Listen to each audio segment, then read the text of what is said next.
quilt. I am so excited about it. It's going to be a little different than my usual one. We are doing a much softer palette. I'm usually, kicking down the door with color, and this one feels a little, a little more sophisticated, a little more toned down. It's nice. Not that my quilts are not sophisticated, but I get it.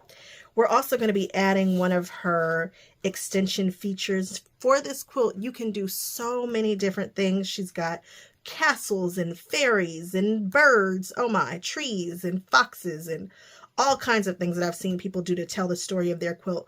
We don't have time for that. All we can do is what we can do, but I do want to be sure to add a little crown onto this and make my little princely dragon all super cute, because that's the theme of their baby shower. So what I've done is I have gone through and grabbed their tabs here. These are going to be really important because there's so many different pieces and so many different colors. So I've cut out all the labels into these strips, and then as I use them, I will cut them away from the actual strip. We'll put this to the side, and I am going to start cutting this quilt. It looks like a lot, and there are a lot of pieces to it, but it goes together so quickly once you start getting the hang of it. So let's start. So cutting up the dragon took me a little longer than I thought. It really probably should have just taken the day, but it really took about, I don't know, I guess it could have just taken one day, but you might want to split that up in 2 days if you are rushing it like I am. I am absolutely rushing this. So now we're getting ready to start the dragon head. I am not going to show you all of this, but the technique that we really want to focus on is a flip and stitch technique, and I will definitely walk you through that in the harder parts of this. Other than that, I think we're going to be fine. I want to tell you guys about how to cut this successfully and not mess up your fabric.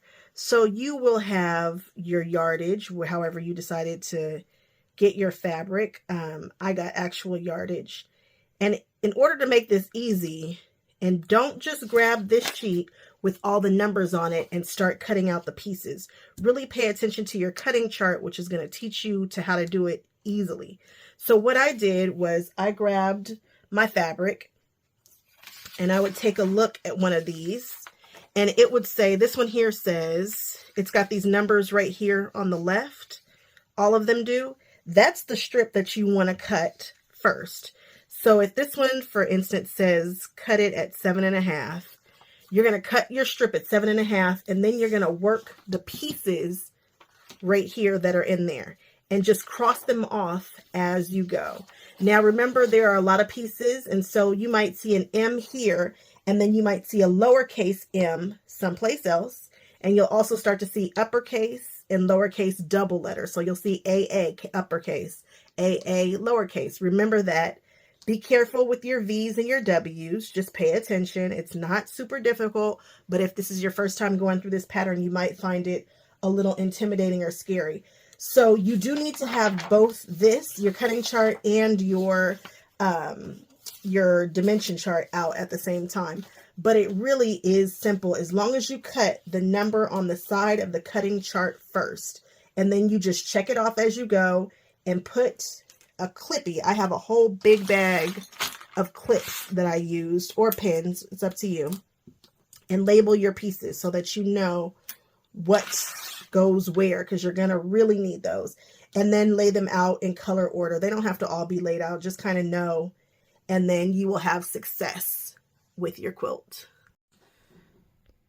So for our first one, we're working with these tiny pieces, which you know is not my favorite thing to do, but I'm going to shorten my stitch length because it just makes sense to do it. So if I'm sewing at a 2.5, I'm probably going to sew at about a 2, just because these pieces are so tiny. We are going to mark diagonal lines on the back of these tiny squares. And once you learn this technique, you are cooking with gas for this entire quilt, because this quilt really uses all the flip and stitch technique. Okay. This is on the back side of the fabric.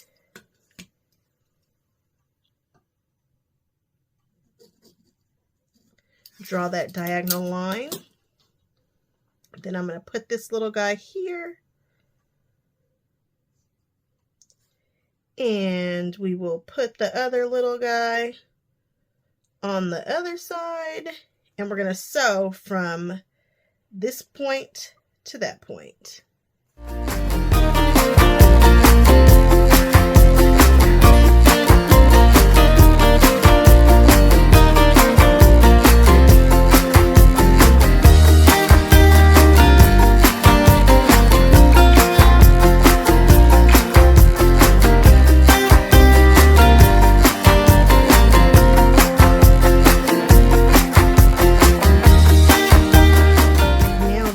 We have sewn both sides. We are going to cut with courage. I'm going to put that 1/4 inch mark right there on that line, and we're going to cut away the excess. And we're going to do the same thing on the other side. Put the line on. We want to keep our 1/4 inch seam and cut away the excess fabric. And I love this because her directions have these little circles and arrows that tell you which direction to press. So with these, with the little circles, we're going to press those open. And then when we attach it to our HH piece, we're going to press it toward the HH. Killer directions. Love that. Let's press these open and then grab our HH and then press that. So now we have our little guys here. I am going to open up these seams. You guys know I prefer to open up these seams with my little wood iron, and then I like to press it with the actual iron. That's just my preference. It's an extra step, but you know, I have these long nails and I like notions, and I also like being able to just plop the iron down on the fabric the way you're supposed to, without worrying about, you know, if I've got it on there right. Okay. So we are pressing these open. Again, I love these directions because they allow you to know which direction to press the seams by these little dots and arrows. So right here it says to do it open, open, and this is pressing toward that piece that we're going to sew on next. So this is what this piece looks like. And then we are going to sew it to that piece and then press the seam that way. Love these directions. They are absolute killer directions. So now we know that this seam needs to go that direction. So I'm just going to set it and push it back up. And that is our first piece. Everything after this should be easy rolling. Now I have a video where I go through pretty much this entire quilt, and I'm not going to do that again. I'm just going to pop in with the parts that I think are really important for you to know. So step 6 is a fun one. I enjoy it. I like how things come together. It gives you ideas and new techniques and blah, blah, blah. So for this, we are going to grab our tooth piece here, and I'm going to grab a longer ruler, and we are going to cut this from diagonal to diagonal, which is a little difficult to see on this white mat. So I'm just going to line it up with the lines. And that way I know if I hit one intersection right there and that one, we are good.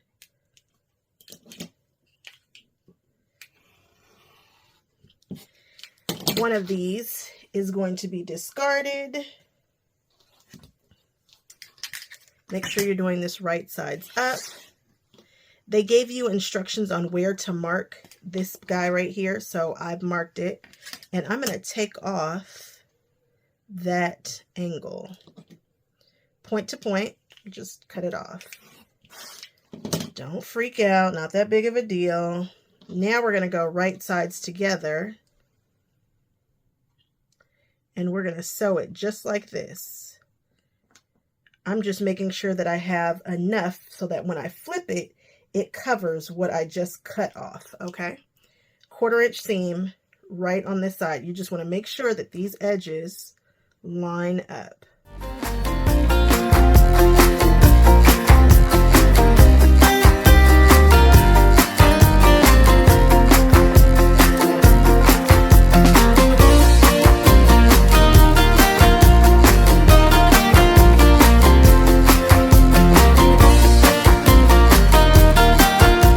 Now that we have sewn it together, we are going to press this open.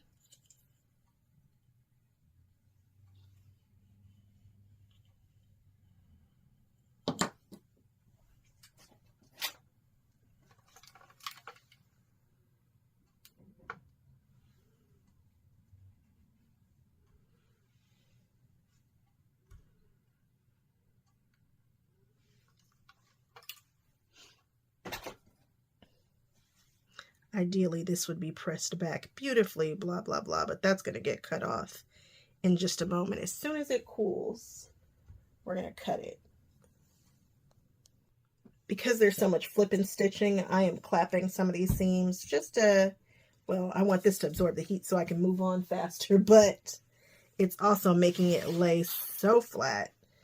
Now I'm going to just take off the excess here and cut it in line with that, and same here. We're cutting off the excess and just straightening it up.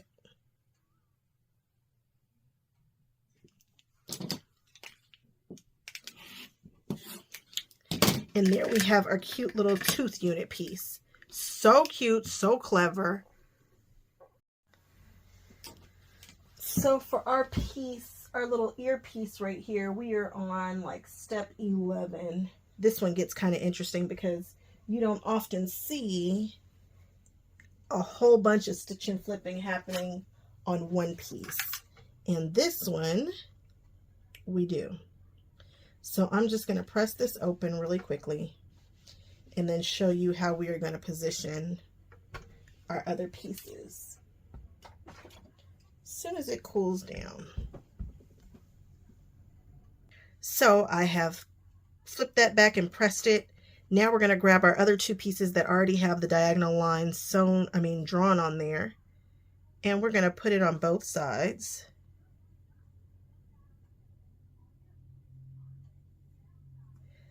And then we're going to sew on these lines the same way that we did before. And remember, that seam behind there has already been pressed open. That's important so it's not too bulky.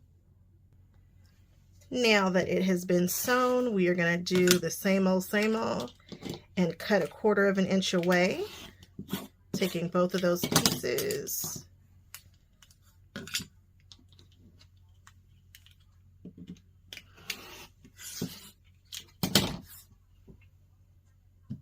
Then we're going to press it open.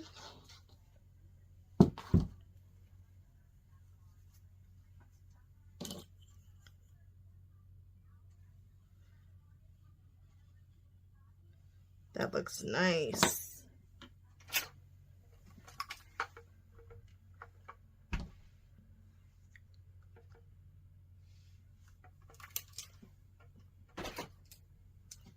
And the other side.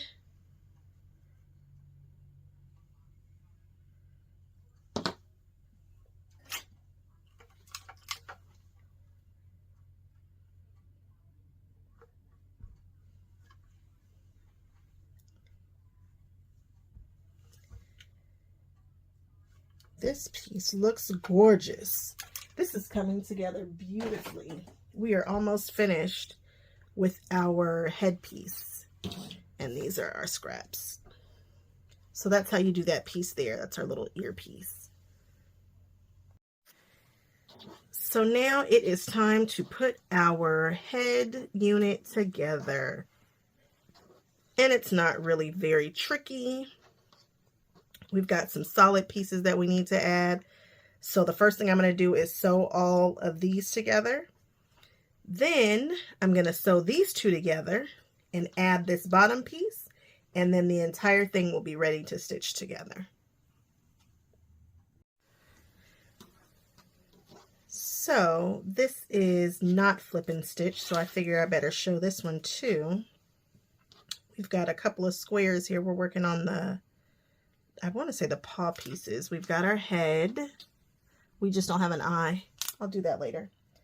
I'm going to grab my pen and I'm going to draw a diagonal angle like we did before. But this time, instead of sewing on it, I'm going to sew to the right and to the left of that line by 1/4 of an inch.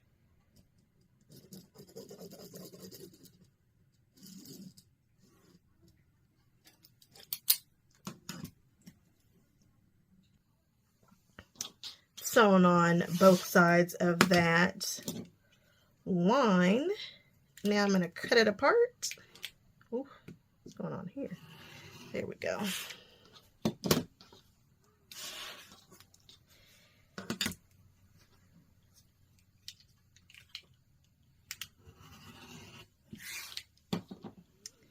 And we'll press these open like we did before.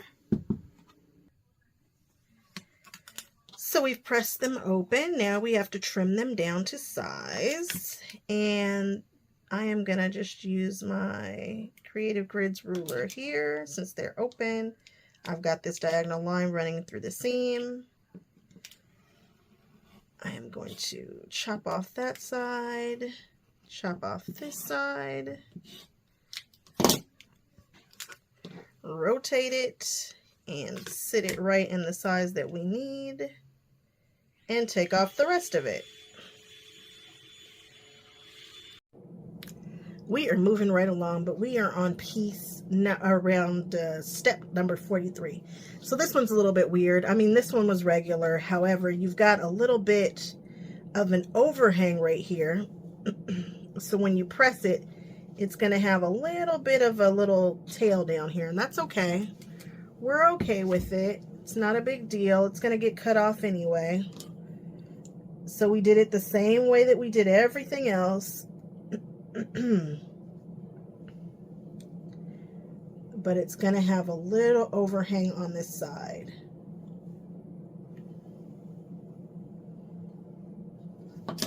It's just a really big piece.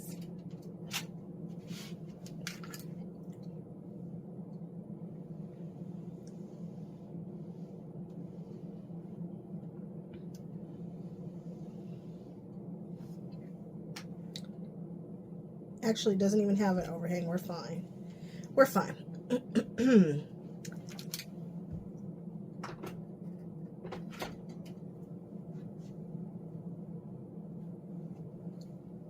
Little bit, not a big deal. Don't worry about that corner. Now we're going to put that piece aside and we're going to grab these two pieces. This is going to be your double Q and your R piece. Now this one gets a little funny. So the best way to do that is to just sit it in a grid and then sit this one across it just like this and draw your line from there to there. You can see your line, and I think that is the best way to do it. Otherwise you're kind of flying or sewing blind. You can flip it over and see it, but I think it's just best to line it up just like that, and yeah, just draw your line. Now we're going to sew on that line. Now we're going to trim the same way we do. We're going to trim off this.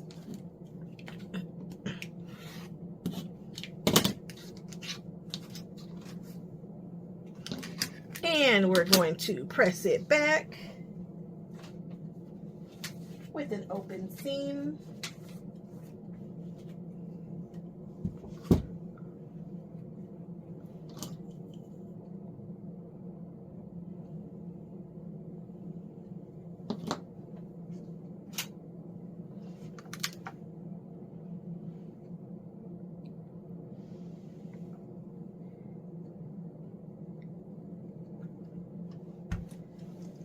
Cool.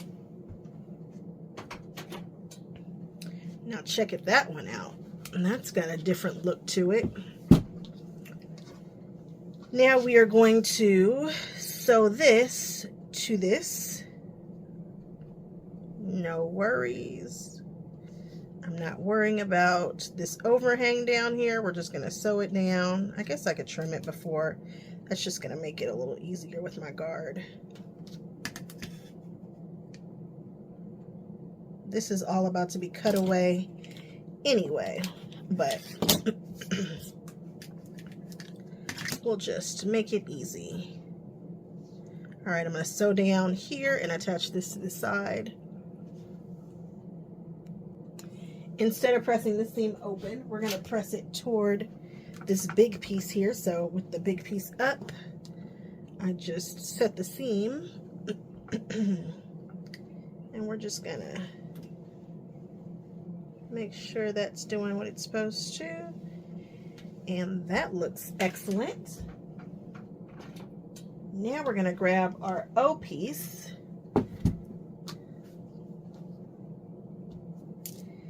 and we're going to sew from this end to this end. So let's mark it up.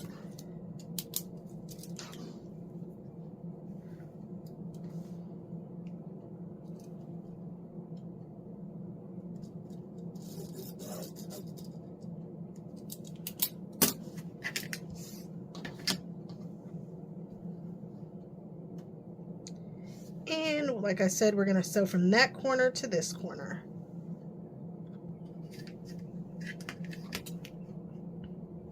We are trimming this.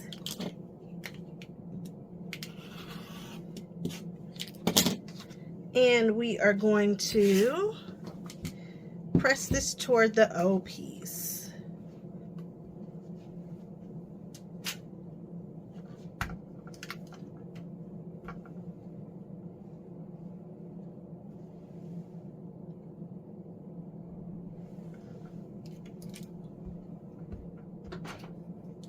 Beautiful. This is part of our wing piece. That was just a tricky one, and we will move on to completing this wing piece.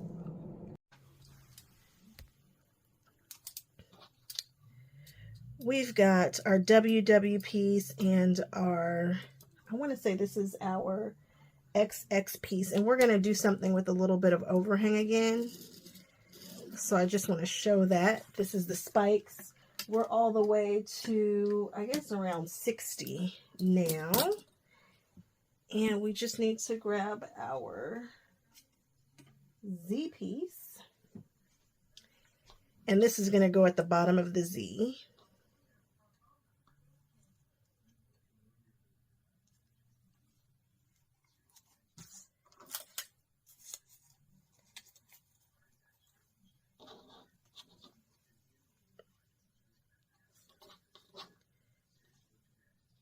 We're going to sew this onto the bottom of our Z piece really quickly and flip and stitch as usual.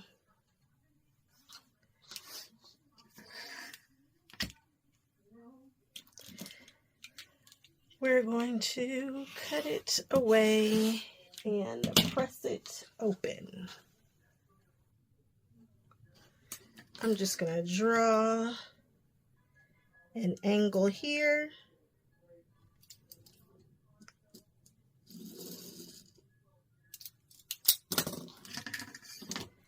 And then we are going to put it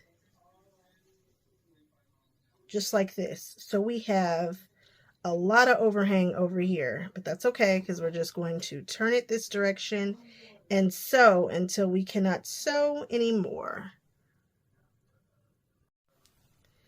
As you can see, we have, so it was this way. We drew our line that direction. We have sewn, and there's a ton of overhang over here, but we're not going to pay that any attention. We're just going to cut away our excess.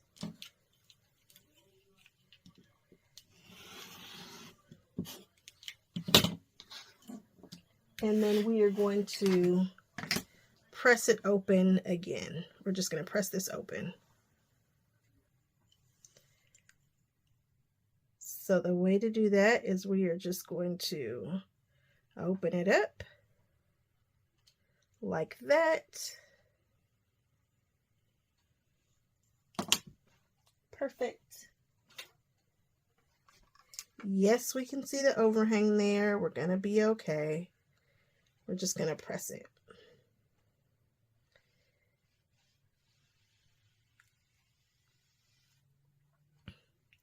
And there we have a beautiful spike piece. Whew. And as soon as it cools off, we're going to cut it and square it up.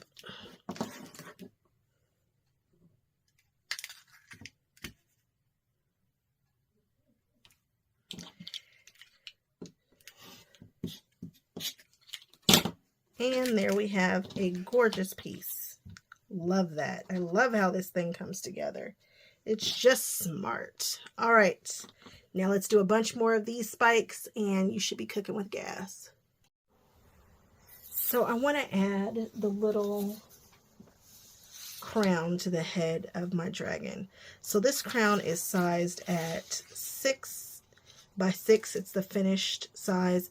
I purchased this foundation piece block from the site for like $2 or $3, and they're like 4 or 5 different sizes, which is great.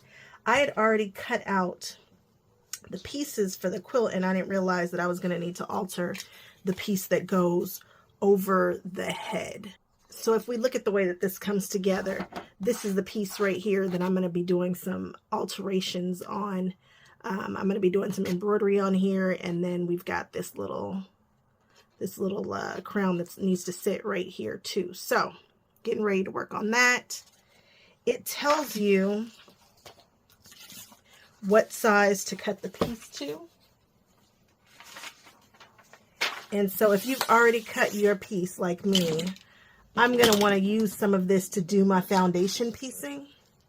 So I'm going to unfold it. Usually for longer pieces, I just keep it folded in half. But if I do that, I'll have about this much, and I'd like to have a little bit more so that I can, again, use it to foundation piece the actual. So I'm going to take off a couple of inches here. I've got just stuff in the way. But we're going to cut off about 3 inches from here. Now we're going to take this piece and just put it to the side. And we're going to work on this here. First thing I'm going to do is rough cut it out of this. I'm not all the way on the dotted line.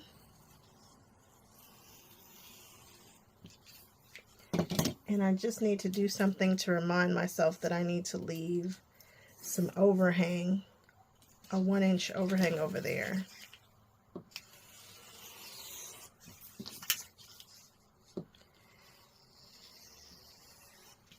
Really didn't need to cut that side. Okay. And we'll just toss this. There are a couple of keys to foundation piecing. One is just don't be scared to cut your pieces a whole bunch larger. Yes, you will have some waste, but yeah, you'll have some. There's no ifs, ands, or buts about it, but it will save you in the long run. I am pre-folding the paper on these dotted lines inside here. So I started between the 1 and the 2, and then I found the 2 and the 3, and now I'm looking for 4, which is way over yonder. But that's the order that you'll be sewing these things in.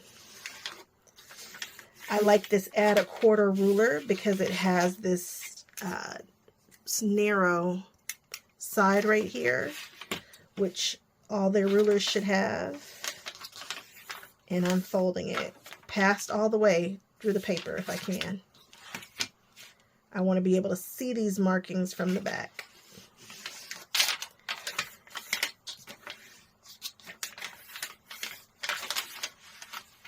Did I get them all? I think I'm missing this one here. Pre-folding the paper just helps. It just helps. Okay. Now I have a paper with a whole bunch of folds in it. Now I'm just going to measure these pieces and make sure that I have a piece that is larger. So this one right here, this piece number 1, looks like it's about 1.5 inches. So I might cut it 2 inches by, I don't know. It's all kind of a rough estimate by like 2.5 inches. Rough cuts, nothing exact. So I am just really making some rough cuts. I am not being careful about what it is that I'm doing. I'm just trying to make it make sense. This is the background color, and I know I need a lot of extra, so this looks like it will fit here. I could turn it this way, and it looks like I have enough fabric to cover that area there. And I know, again, I need some extra, so we'll just rough cutting. So for this, you are going to need a formally cut 4.5 by 8.5 inch piece that you just put to the side of your background. Now I'm getting ready to start with the fabrics. For my first piece, I'm just going to take a little bit of glue, and this is not the best glue stick to use, but I'm going to put a little bit of glue right here in the center, just a little bit. And I'm just going to plop it down and make sure that it is covered on all these areas, and it is. Then I'm going to fold it back on that line, grab my add a quarter ruler, which butts right up against that folded over paper, and I am going to remove the excess, oh goodness, the excess fabric. That's now a scrap. And I'm going to look for a piece that is big enough to cover number 2. This piece is big enough. And there you go. And that's why we always say, so I can tell right here from when it's folded backward, if this piece is going to be big enough, and it needs to at least come over 1/4 inch there, and it needs to cover all of this, and it didn't. So now it does. I'm going to go ahead and put this piece under here like this.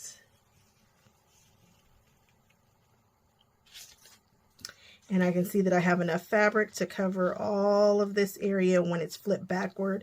That's the secret to foundation piecing. When you flip it back over, it'll cover it. So now I'm going to lift up all of this and go and sew on this little line right here between 1 and 2.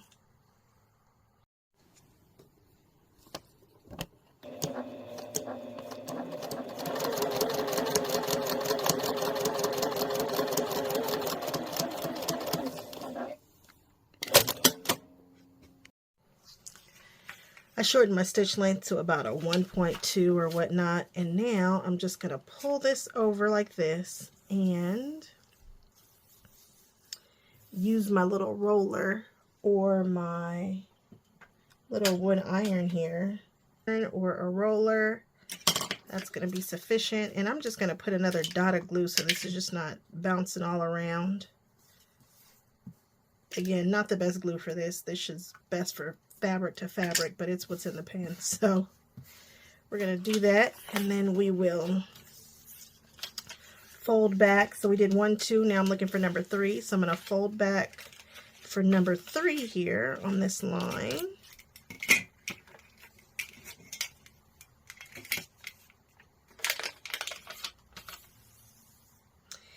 And then we are going to butt this up against here and cut away everything that we don't need 1/4 inch from this. Cut with courage. Do not be scared. You don't need this.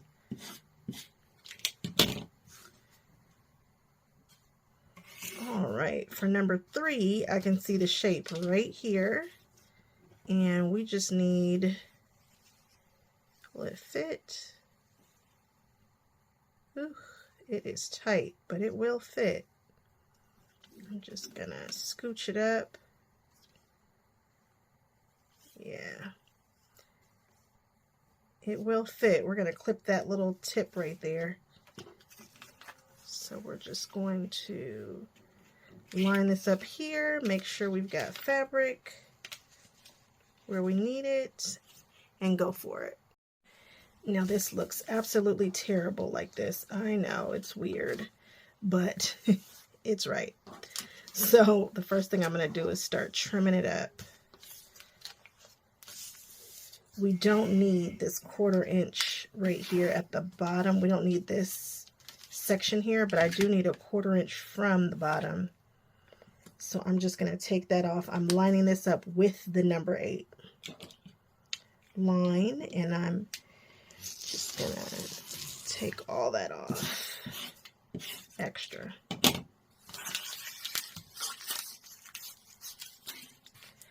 On the right hand side, I need to keep this regular 1/4 inch, nothing crazy here. So we're just going to take that off on the dotted line, leaving just on the dotted line all the way to the right. Trim that off.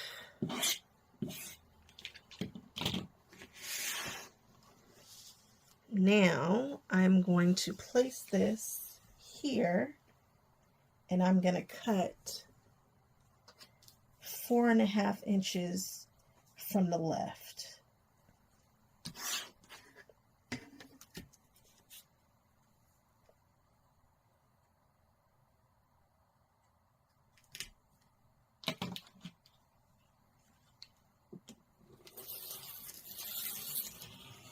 Now my entire piece is 4.5 inches tall.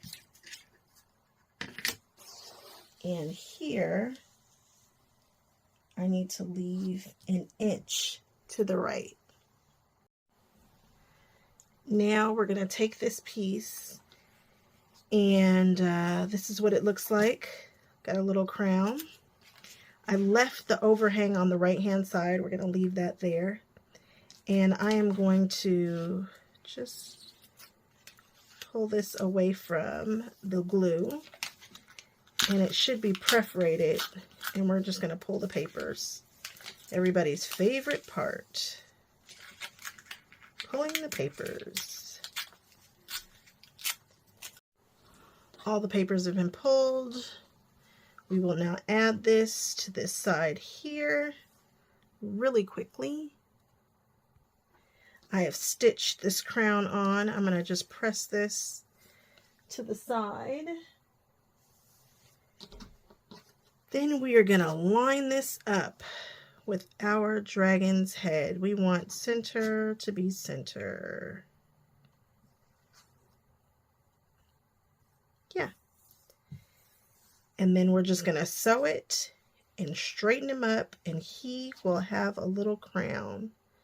I think that's center right there, and I want that center with that center. First, I'm going to give this a little press. Then I'm going to find that center and make sure it lines up with this. Pin it in place, sew it, trim it, and that's it. I am just putting this in the center of the crown. And then I'm going to mark it with a friction pin in the 1/4 inch down here. Then I'm just going to match that with this. Throw some pins in there.